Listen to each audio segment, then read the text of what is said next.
మన ప్రభువును ఆరాధించడానికి దేవుని యొక్క వాక్యాన్ని ధ్యానం చేద్దాం. కీర్తనల గ్రంథం 44వ కీర్తన. కీర్తనలు 44.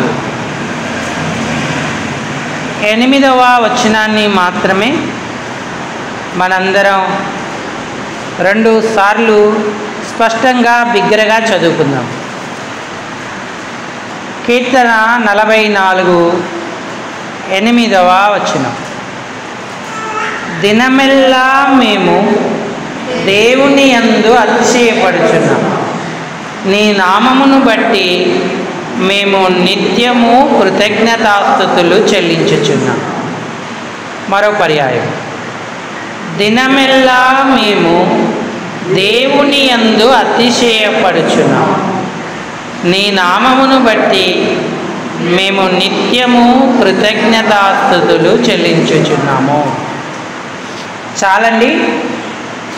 చదువుకున్న లేఖన భాగం చేరి రాగలిగిన మన హృదయాలకు ఈ ఉదయకాలం మన ప్రభువును ఆత్మసత్యాలతో ఆరాధించడానికి హెచ్చరికగా, పురికొల్పుగా, ఆశీర్వాదకరంగా, దీవెనకరంగా ప్రేమగల దేవుడు చేయునుగాక. ఆమేన్. ప్రభు ప్రజలారా, ప్రభునందున్నటువంటి ప్రియమైన వారులారా, మన ఆరాధనలకు మన ప్రభువే ఆధారం. ఆయన మన అతిశయాస్పదం. మనము గొప్పలు పోవడానికి ప్రభువే కారణమై ఉంటే మనం ఎంతో ధన్యులమవుతాం. కొరవు కుమారులు ప్రభువును ఆరాధన చేస్తూ ఉన్నారు. కీర్తనలలో చాలా మట్టుకు ఎంతో శ్రేష్టమైన ఆరాధన ఆయనకు వారు సమర్పించినట్టుగా మనం చూస్తూ ఉంటాం. ఈ కీర్తనలో వారికి ఉన్న ఆరాధన అనుభవాన్ని తెలుపుతున్నారు. దినమెల్లా మేము దేవుని యందు అతిశయపడుచున్నాం. ఆ అతిశయమే వారికి ఆరాధన అయింది. మేము నిత్యము నీ నామాన్ని బట్టి కృతజ్ఞతాస్తుతులు చెల్లించుచున్నాము అన్నారు. దేవుని ఇంటికి వచ్చిన సహోదరి, సహోదరుడా, ఈనాడు నీ అతిశయం ఏమై ఉన్నది? దేనిని బట్టి అతిశయపడుతున్నావు? దేనిని బట్టి ఆయనకు కృతజ్ఞతాస్తుతులు చెల్లిస్తున్నావు? మనం దేవుని యందు అతిశయించి ఆయన నామాన్ని బట్టి కృతజ్ఞతాస్తుతులు చెల్లించడమే నిజమైన ఆరాధన. ఆయనకు ఇష్టకరమైనటువంటి ఆరాధన. రక్షణ లేక లేదా రక్షణ పొంది ఉన్నా కూడా నిజమైన ఆత్మసత్యాల ఆరాధనకు రానివారు, ఆ అనుభవాన్ని ఎరగని వారు దేవుని యందు అతిశయపడరు, ఆయనకు నిత్యము కృతజ్ఞతాస్తుతులు చెల్లించరు. నేను నా దేవుని యందు అతిశయపడుచున్నాను అని అన్న ఆరాధన చేసింది. యెహోవా వంటి గొప్ప దేవుడు లోకములో ఎక్కడా లేడు అని ఆయనను గణపరుస్తూ వచ్చింది. మరి మన ఆరాధనకు ఆధారం ఎవరు? మన జీవితంలో దేనిని బట్టి అతిశయపడుతూ ఉన్నాం? కీర్తన 20లో అక్కడ కీర్తనకారుడు అంటున్నాడు, కీర్తనల గ్రంథం 20వ కీర్తన 7వ వచనం చదవండి. కొందరు రథములను బట్టి, కొందరు గుర్రములను బట్టి అతిశయపడతారు. మనమైతే మన దేవుడైన యెహోవా నామమును బట్టి అతిశయపడుదుము అంటూ ఉన్నారు కీర్తనకారులు. గుర్రాలు, రథాలు వారి గొప్పతనానికి సూచనగా చూపించి వారు అతిశయపడతారు. ఐగుప్తు గుర్రాలు అప్పటి కాలములో ఎంతో శ్రేష్టమైనవిగా ఉండేవి. వాటిని కలిగి ఉన్నవారు ఆ గుర్రాలను బట్టి చూసారా మాకు ఎంత గొప్పతనం ఉందో అని మురిసిపోయేటువంటి వారుగా ఉండేవారు. అయితే గుర్రాలను బట్టి, రథాలను బట్టి అతిశయపడితే దేవునికి మహిమ కలగదు.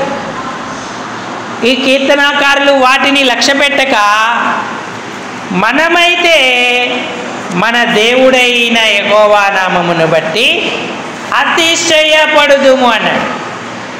లోకంలో ఉన్న సంపద, జ్ఞానాన్ని బట్టి అతిశయపడకూడదు, గొప్పలకు పోకూడదు.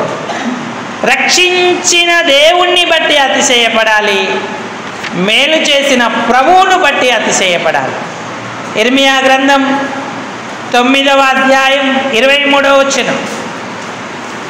ఇర్మియా గ్రంథం 9వ అధ్యాయము 23వ వచనం. యెహోవా ఈలాగు సెలవిచ్చుచున్నాడు, జ్ఞాని తన జ్ఞానాన్ని బట్టి, శూరుడు తన శౌర్యాన్ని బట్టి అతిశయింపకూడదు. ఐశ్వర్యవంతుడు తన ఐశ్వర్యాన్ని బట్టి అతిశయింపకూడదు. అతిశయించువాడు దేనిని బట్టి అతిశయించాలంటే ఆ భూమి మీద కృప చూపుచు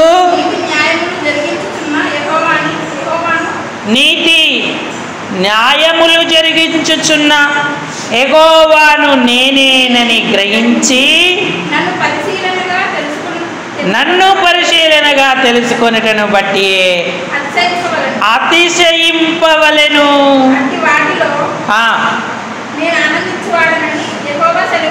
అట్టి వాటిలో లేదా వారిలో నేను ఆనందించువాడనని యెహోవా సెలవిచ్చుచున్నాడన్నాడు. మన బలం, జ్ఞానం, ఐశ్వర్యం, శౌర్యం, గుర్రాలు, రథాలు మంటివే. మహిమగల దేవుడు నీతి న్యాయములను చేస్తాడు. భూమి మీద కృపను చూపుచునుండు వాడని గ్రహించి ఆయన యందు అతిశయిస్తే మనలో దేవుడు ఆనందిస్తాడు. ఆయనలో అతిశయించడమే ఆత్మ సత్యాలతో కూడిన ఆరాధన.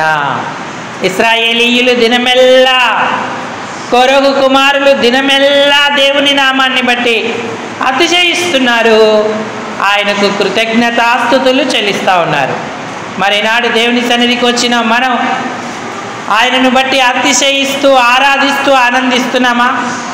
లేక మనకు కలిగి ఉన్న వాటిని ఆధారం చేసుకొని అతిశయపడుతూ ఉన్నామా? మన అందచందాలు, శౌర్యం, ఆస్తి, జ్ఞానం, సంపద, గుర్రాలు, రథాలు వీటిని బట్టి అతిశయిస్తే మనం నిజమైన ఆరాధన ఆయనకు అర్పించలేము. పౌలు నిజమైన ఆరాధన అర్పించేవారు దేవునిని బట్టే అతిశయించవలెనన్నాడు. 2వ కొరింథీ పత్రికలో రాయబడి ఉంది, అతిశయించువాడు ప్రభువును బట్టే అతిశయింపవలెను అన్నాడు.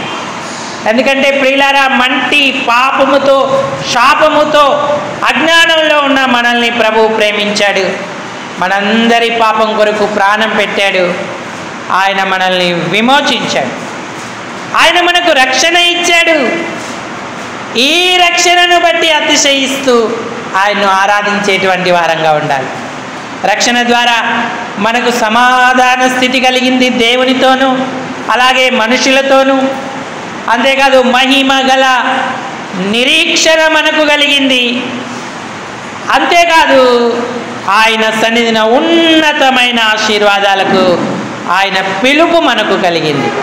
చూడండి, రోమాపత్రిక 5వ అధ్యాయము 10-11 వచనాలు చదవండి. రోమా 5:10-11. ఏలైనగా శత్రువులమై ఉండగా ఆయన కుమారుని మరణము ద్వారా దేవునితో సమాధానపరచబడిన ఎడలా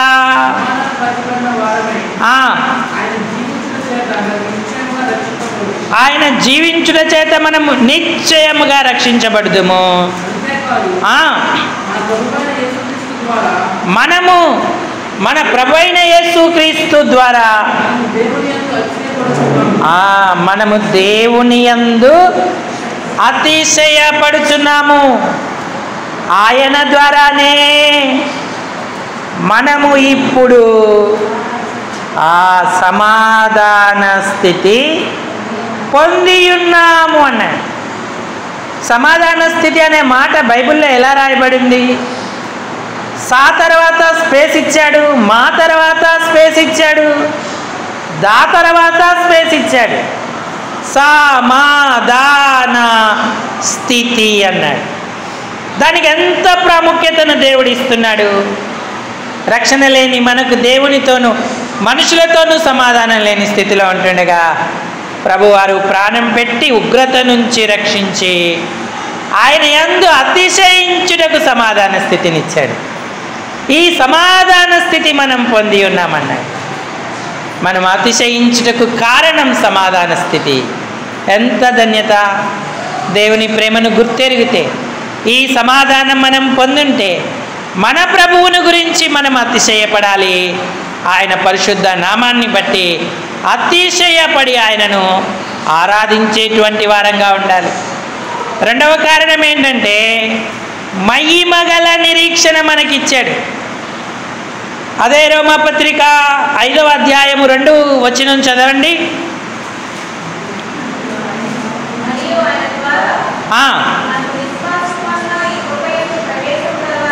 మరియు ఆయన ద్వారా విశ్వాసము వలన ఈ కృపయందు ప్రవేశము గలవారమై అందులో నిలిచియుండి ఆ దేవుని మహిమను గురించిన నిరీక్షణను బట్టి అతిశయపడుతున్నాం. రక్షణ పొందిన వారికి నిరీక్షణ ఉంది, మహిమగల నిరీక్షణ. ఒకానొక దినమున ఆయనను పోలి ఆయన వలె ఆయన మహిమ పొందుతూ మనం బ్రతుకుతామనే గొప్ప నిరీక్షణ మనం కలిగి ఉన్నాం. మొదటిది సమాధాన స్థితినిచ్చాడు. రెండవది మహిమగల నిరీక్షణ మనకు కలగజేశాడు. మూడవది ఎన్నిక లేని వ్యర్థమైన ఎవరికి అక్కరలేని మనలను ఎన్నుకొని ఆయన మనకు తన స్వాస్థ్యాన్ని ఇచ్చాడు. ఆయనే మనలను ఏర్పరచుకొని మనకు జ్ఞానము, నీతి, పరిశుద్ధత, విమోచనయాయేను అన్నాడు. అందును బట్టి మనం ఆయన అతిశయించాలి.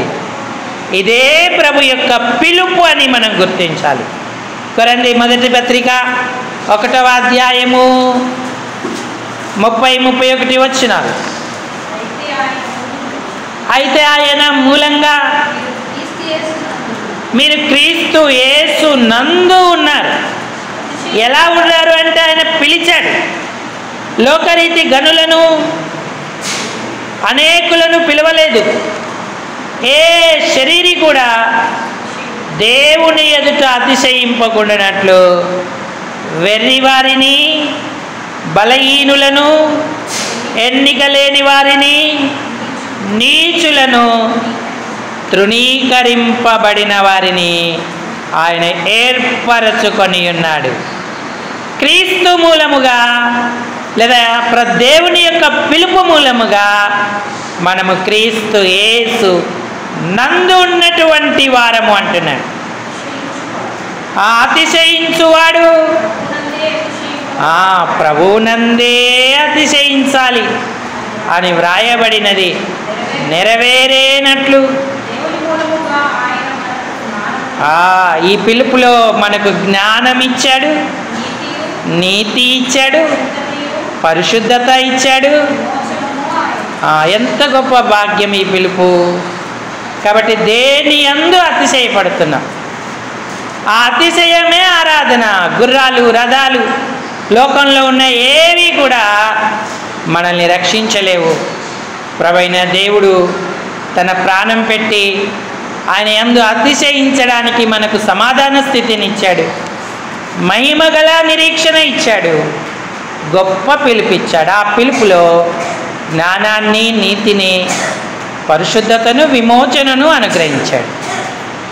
అందుకే మనం ప్రభువునందే అతిశయించాలి. ఆయన మన అతిశయము అని గుర్తించి ఆయన్ను ఆరాధించేటువంటి వారంగా ఉండాలి. మరి ఉదయకాలం నువ్వు దేనిని బట్టి గొప్పలిపోతూ మురిసిపోతూ లోకంలో ఆనందిస్తూ ఉన్నావు? గుర్రాలు, రథాలు, జ్ఞానము, శౌర్యాన్ని బట్టా, లేక ప్రభువైన యేసుక్రీస్తుని బట్టా, ఆయన మన కొరకు చేసిన త్యాగాన్ని బట్టా? నరకపు శిక్ష మన మీద ఉండకుండా కొట్టివేశాడు.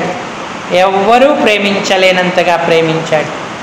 మనుషులు మన బలహీనతల్లో మనల్ని విడిచిపెడతారు, కానీ దేవుని ప్రేమ ఆయన మనపై గుమ్మరించి బలహీనులమని ఎరిగి, శత్రువులమని ఎరిగి ప్రాణం పెట్టాడు. ఈ శాశ్వత ప్రేమకు మనమేమి ఇవ్వలేము. ఆయన యందే అతిశయిస్తూ ఆయనను గణపరుద్దాం. అన్న ఆయనను ఆరాధించింది, దావీదు ఆయనను ఆరాధించారు, కొరగు కుమారులు ఆయనను ఆరాధించారు. అయ్యా, నా అతిశయము నీవే. ఈ విమోచన ద్వారా నాకు ఇచ్చిన రక్షణ, సమాధాన స్థితి, నాకు అనుగ్రహించిన మహిమగల నిరీక్షణ, నీ గొప్ప పిలుపుకై కృతజ్ఞత. నేను నీకు ఏమి ఇవ్వగలను తండ్రి? ఈ నా విరిగి నలిగిన హృదయంతో కొద్ది స్తుతి ఆరాధన నీకు అర్పిస్తున్నానంటూ తలంపులతో ప్రభువును మన ఆరాధన చేద్దాం. అందరి తలలోంచి కళ్ళు మూసుకోండి, ఆరాధనలోకి వెళదాం.